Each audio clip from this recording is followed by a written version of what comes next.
ఎంతమందికి ఇచ్చారో నవరత్నాలు? తీసేశారు. కారు ఉంటే తీసేశారు, 300 యూనిట్లు దాటితే తీసేశారు. ఎవరికి ఇచ్చారు చెప్పండి?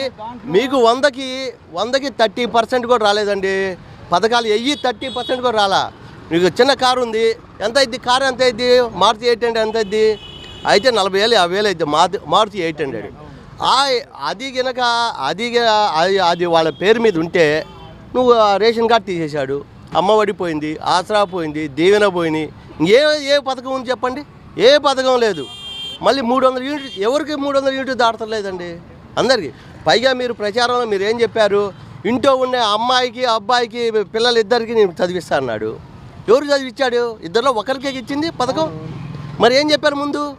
ఇద్దరికి ఇస్తామని చెప్పారు.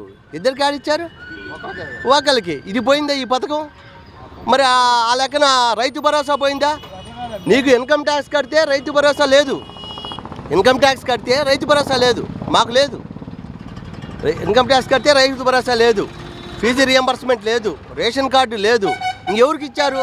దాదాపు మధ్యతరగతి ప్రజలంతా ఇన్కమ్ ట్యాక్స్ కడతారండి. మధ్యతరగతి వాళ్ళేగా కట్టేది. నువ్వు మధ్యతరగతి కట్టేవాళ్ళు మనం ఇన్కమ్ ట్యాక్స్ కడతంటే నువ్వు మొత్తం తీసేసి ఎంతమందికి ఇస్తాడు?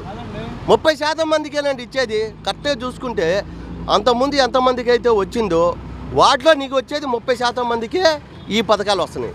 30% అంటే వాడికి ఏమి ఉండకూడదు, చివరికి డ్రాయర్ కూడా ఉండకూడదు, అప్పుడు ఇస్తాడు. అదేనండి.